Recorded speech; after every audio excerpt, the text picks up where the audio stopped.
Hello there. Thanks for joining me on the Nation Update. It is a brand new month of October.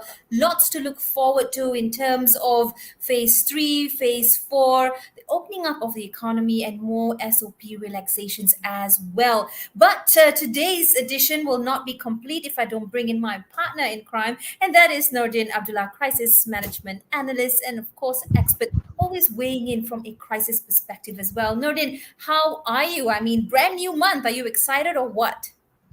It's exciting and it's wonderful to be here with you on a Friday, Jessy. And it's always good to move into a next phase of the recovery plan. And I think everyone is a little bit excited about this month and this weekend. Of course, we've got to remind everyone to stay close to the SOPs and not get too excited. But definitely a lot of things happening in the country this week. That's right. As exciting as it is, I think you've brought up a great point that we really still need to keep our eye on the ball. We're not out of danger yet. Noting from your perspective, when you're still in a crisis, but you're looking at the horizon and you're looking towards sort of the end goal or that light at the end of the tunnel, what sort of attitude or perhaps perception should we all apply in knowing that the end is so somewhat near, but yet still quite far in that aspect? I always like to use sporting analogies. And one of those sporting analogies, the game is not over. You haven't won it yet. So don't imagine that you can take home the gold medal until the final whistle blows or you hit that final point.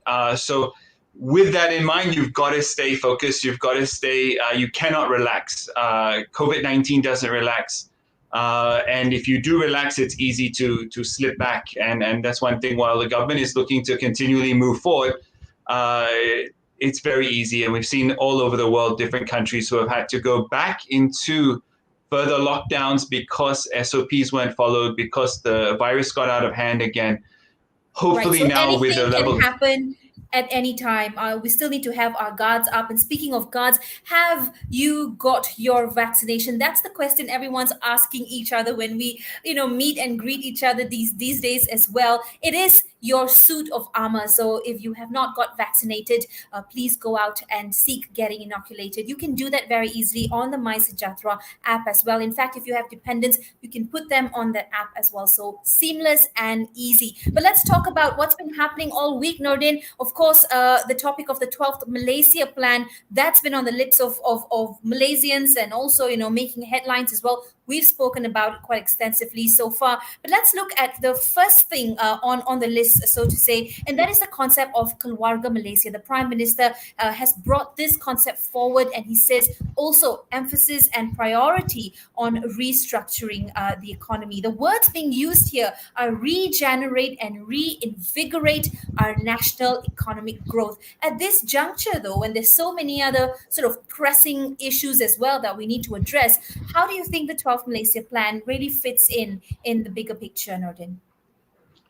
Well, I heard a lot of commentary over the last week or so, and one of the things that some of the people say, oh, do we need to do away with the plan? Do we need to stop dealing with these 5-year Soviet-era plans? And I was like, well, if you don't plan, you don't plan to succeed. So I think we need to continue to deal with plans in this way. It does give us focus. It does give us an ability to plan key infrastructure expenditure and also to set a direction for business.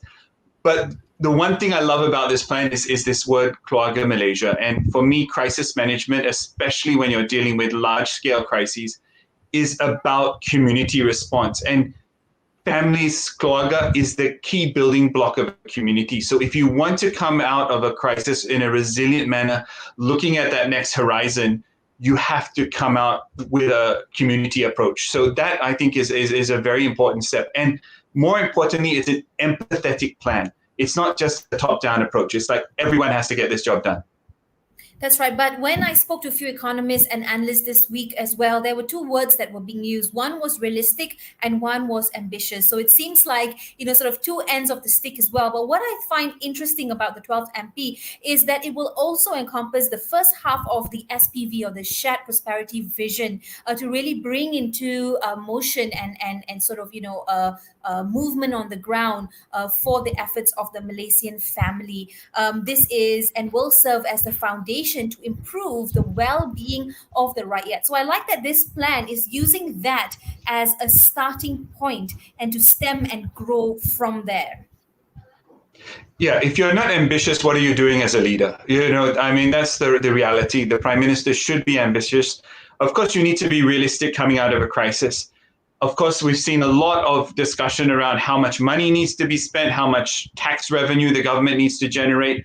And that economic recovery is predicated on the economy growing at a certain percentage over the next few years. But moving back to that shared prosperity vision that Tun Mahathir launched, it's a continuation. And I think that policy continuation is what investors are after. Yes, they want to see positive policy change, but they do want to see rapid policy change without stakeholder investment. So I think this is the way forward.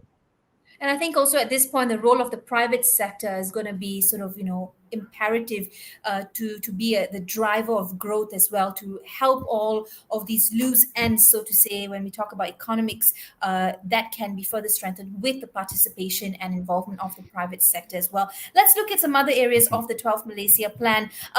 Looking at our sort of accounts or our balance statement, the current account of BOP or balance of payment has been projected to remain in surplus. So that's good news at about 44 billion ringgit, or that's 2.2% of the gross national income by the year 2025. So this is also being supported by higher amounts in terms of the goods account. So looking good there, but we also know that this plan takes into account perhaps the most pregnant budget ever, and that's like 400 billion ringgit, Nordin.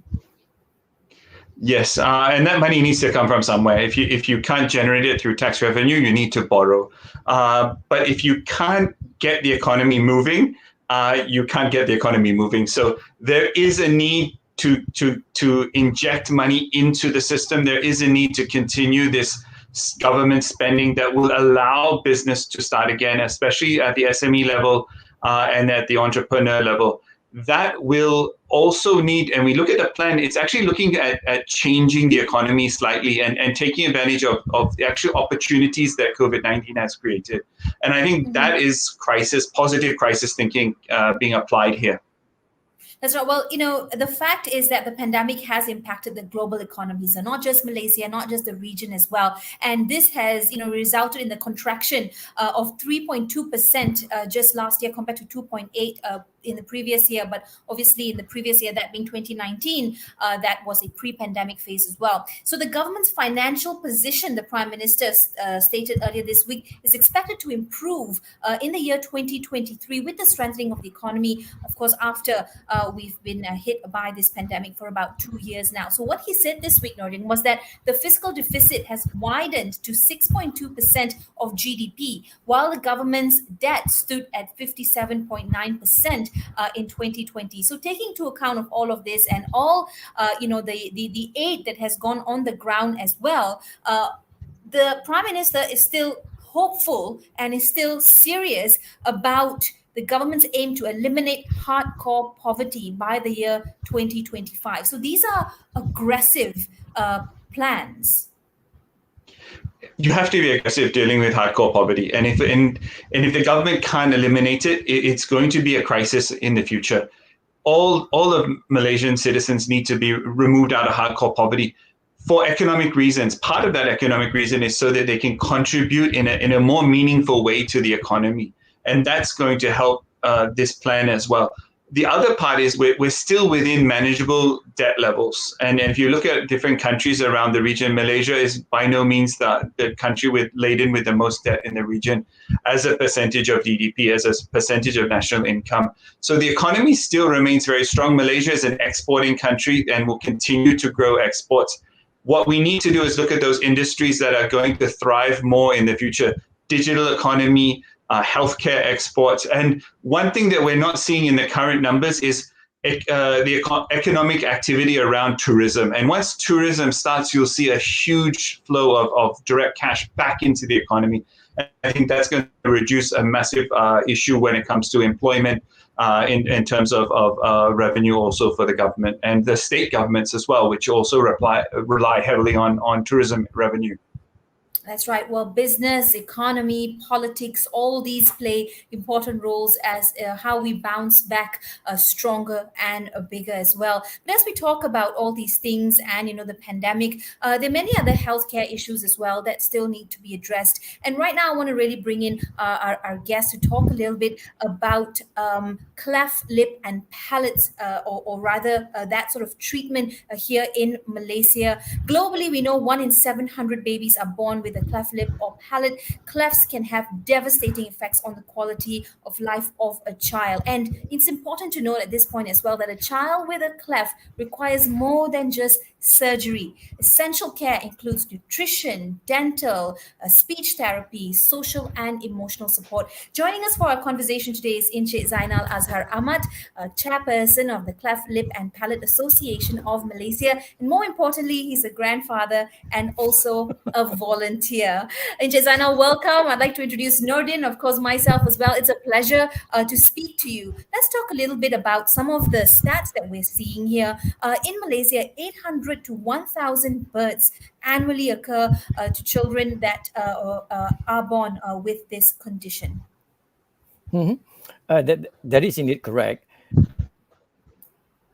Right, and Shazana, so perhaps you could share a little bit more about some of these numbers and what does it mean for a child to live with this condition, not just the child but the extended support family as well. Okay. Thank you so much for inviting us. We had a successful launch this morning at the Faculty of Dentistry in University Malaya. You mentioned about the incidence rate 1 in 700 on a global basis, which equates to roughly 800 to 1,000 cleft babies being born in Malaysia annually. And in the earlier segment, you talk about reviving the economy and contributing towards the development of the nation. And this is where we come in the sense that a cleft person can aspire to be whatever they want to be if they get the right treatment. A person who is born as a cleft does not necessarily contributors to the nation. They become part of this keluarga Malaysia. In order to achieve that, though, they have to go through certain protocol, and that protocol is known as the Cleft protocol. We are absolutely lucky in Malaysia where we are today versus during the time when our son was born 30 years ago. Uh, Today, if I were to take Klang Valley as an example alone, there are 7 centers that can handle cleft. That is an absolutely fantastic number versus 30 years ago when our son had to go to only one center that could offer services related to cleft care and cleft management. That's right. So that's of course good news as well at this point. Going back to the 12th Malaysia Plan, as you highlighted, of course, the theme also includes a prosperous, inclusive, and sustainable Malaysia. And I'm glad that we are having this dialogue right now because it really brings to light that word inclusive, and it's a general term, but when you really go to the ground, there's so many segments that need to be included as well. So you talk about facilities and technology as well. What sort of facilities and expertise are we seeing here in Malaysia in terms of now that everyone, of course, in the pandemic has gone sort of online as well? Do you see that advancement as well with healthcare and treatment for cleft patients?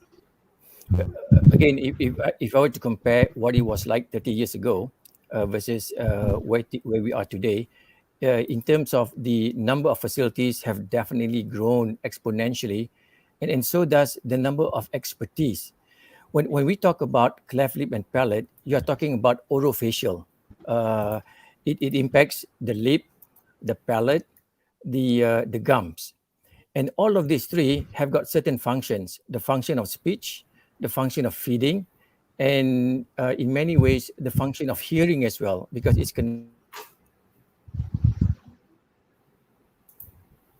uh, uh, a facility that can provide all of this is the best approach to manage a cleft case.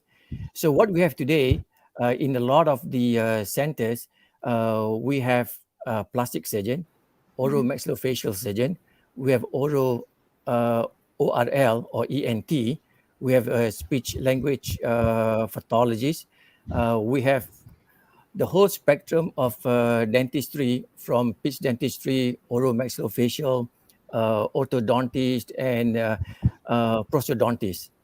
So there is a team that needs to manage a cleft individual.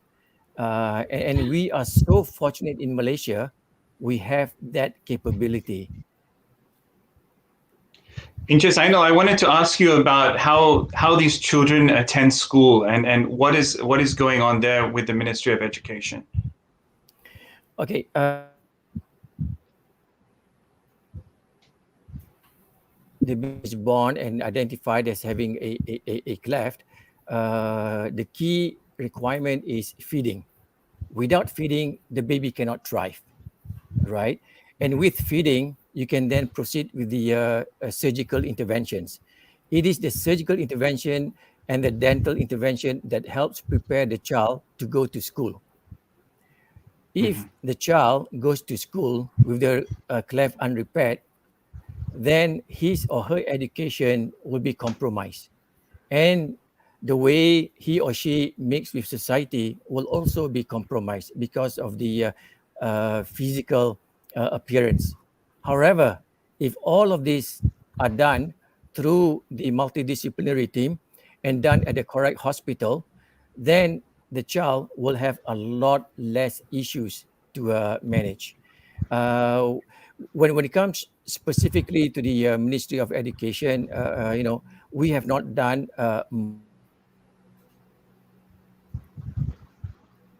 cases. Then we would have a chat with the teachers and so on and so forth. But what we try to do is prepare the child. Once the child is confident, once the child doesn't have any sense of inferiority, right? The child can just go on and be whoever and whatever they Can want to be. continue to thrive and just really be who they were meant to be. Zainal, NGOs need a lot of support as well, and generally, most of the time, it's an organization that has been created by Malaysians for Malaysians as well. And so, with this awareness, what do you hope to achieve, and what can you say about the role of all of us within, the larger sort of segment? How can we really help as well? How can we chime in? Okay, for this particular year, and this is the first time that we are launching the Cleft Awareness Month for Malaysia. A person born with a cleft is a little bit different, all right? But there's no reason why he or she ought to be discriminated, he or she ought to be alienated. Rather, we should embrace whatever differences we have as part of this bigger picture keluarga Malaysia. What we hope from society is, society to recognize, while cleft may be something which is different, but they are also Malaysians. At the end of the day, when the cleft gets repaired, when they go through speech therapy, when they go through all the things that needs to be done, they are contributors to society. We have plastic surgeons who are born as a cleft. We have singers who are born as a cleft. We have accountants who are born as a cleft. Just because you are cleft, it should not limit you, and it should not limit your capability and your desire to be, whatever. The master of ceremony is a 16-year-old boy who was born with a cleft. And his treatment was done 100% at the Faculty of Dentistry in University of Malaya. We chose him as the MC because we wanted to showcase, a person who's born as a cleft can speak clearly that people can understand, and That's can do wonderful, things. Zainal. We want to thank you for actually coming on today and sharing that message and sharing those stories as well. For those who are in a similar situation, do know that help and assistance is available. The Cleft Lip and Palate Association of Malaysia. Zainal, thank you very much for weighing in as Welcome. well. And we hope to speak to you very soon. In the meantime, do stay safe and take care. I think very importantly that that message was shared today as well. To know that when we talk about the 12th Malaysia Plan and we talk about inclusivity, there are many people, many different segments as well that can and should be involved as well. Nordin. Exactly. And this is a wonderful example of Keluarga Malaysia in action. And you can't leave anyone behind, this whole idea. So 1 in 700, everyone in that 1 in 700 needs to be taken care of. And the fact that Malaysia has now the infrastructure to deal with it, now it's about getting every single person in that category dealt That's with right. as quickly as possible. Yeah, it's great that you brought on that word infrastructure, but on the back of infrastructure as well is technology. And we know that, in the 12th Malaysia Plan as well, this has also been addressed. In fact, our stats department has said that Malaysia now will need more investments in terms of new technologies across the board, including the development of digital systems, which, of course, will also, at the end of the day, help to strengthen the company's economic growth. So what they're saying is at this point, we don't really need infrastructure, but we need to move towards digitizing some of this existing infrastructure already. So again, another salient and important point within the 12th Malaysia Plan, Nordin. The gap is still there. The gap is still there with the digital infrastructure. And I think this is between urban Malaysia and rural Malaysia. That gap needs to be addressed quickly within the 12th Malaysia Plan, because you need 100% of your population contributing to the economic development. And if you have a digital economy and there are people who aren't plugged into the internet, it's impossible for them to contribute in a meaningful way. So that and moving to 5G is going to be the big step. So of course, places like Klang Valley, Johor, Penang will get this first. But when we see this digital infrastructure rollout, it's actually quite expensive, but it's an imperative investment so that we can attract the needed investment from foreign investors, and our domestic investors need to be able to have the confidence to be able to pump their resources into this new shift. That's right. On that note, the country is targeting to boost investments from both public and private sectors to 258 billion ringgit and 80 billion ringgit respectively. That too, with the timeline being 2025. But here's a message from the Minister and the Prime Minister's Department of Economy. Tokpa says that the government will monitor the implementation of all plans that have been set out under the 12th Malaysia Plan. Why? Because there has been a lot of criticism, especially this week and last week, about the nation or the government's ability to execute a plan which people are saying just looks beautiful on paper. What are your thoughts around this, Nordin, in terms of really bringing this plan to life and also knowing that it has to be a plan that will hit the ground running?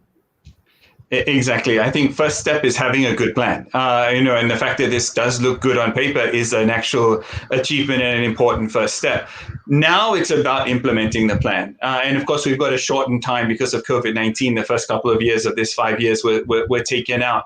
But now, again, it's back to this idea of Keluarga Malaysia. Every single person within that group needs to pull and pull hard for us to achieve the results. So I think we need to do away with the political discussions. We need to put away with all these other discussions and purely focus on the economic recovery.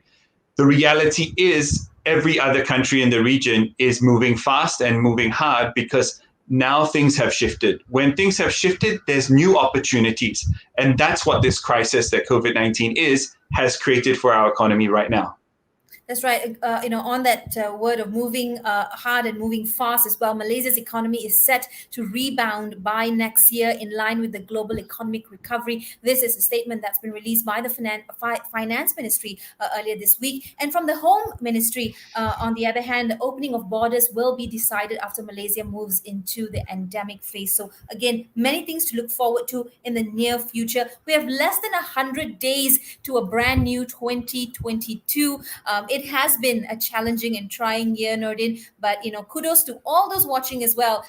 For one thing or the other, whatever battles and challenges you've had, you've managed to pull through as well. But here's something though, on the back of the 12th Malaysia Plan, we talk about holding government officials accountable. I really welcome this as well. Ministers will make their report cards, or rather their 100-day report cards, public today. So that's something that is definitely new and interesting. Exactly. Some ministers will have a good weekend. Some will have a busy weekend, playing a little bit of catch up. But having said that, there's always going to be a lot of work to do. A lot of those ministers were also in the position before that. So I think we're heading in the right direction. We just need to continue down that right direction and continue to work hard as a team. And that is what's going to get us out of this crisis. Absolutely. So we look forward to that as well. Now, we'd just like to share a message from our internal team right here on The Nation and the Midday Update team. We have an intern who's been such an addition and advantage to our team. Her name is Maryam. So Maryam ends her internship with us today. Is her last day. She's really been a pioneer in terms of us setting up our work from home setting, especially with this particular application that we're using, the StreamYard web-based application. So big love and big shout out to Maryam. Wishing you all the very best. We've had amazing interns as well, and she's been one of them. In fact, I have a side chat here with the studio team, Nordin, as you can see as well. And Exactly. she's saying no need, lah, no need. She doesn't want us to exactly, but she's a perfect example of what the youth can do and a perfect example of how we can move into this digital economy. So this is what we're looking for. We need more Maryams and we need more digital economy, and we got to move forward and we got to move fast. Absolutely. The only way forward is by being together and really collaborating on the many levels we can, be it business or political or even, on a personal level. Thank you, Nordin, for collaborating with me today. I will catch you again next week. Here's wishing everyone a great Friday, Saturday, Sunday, whichever day you may be catching this, perhaps over the weekend is when you're watching this. Take care, stay home, stay safe as always. And remember, we will get through this together. We'll see you next time. Bye-bye.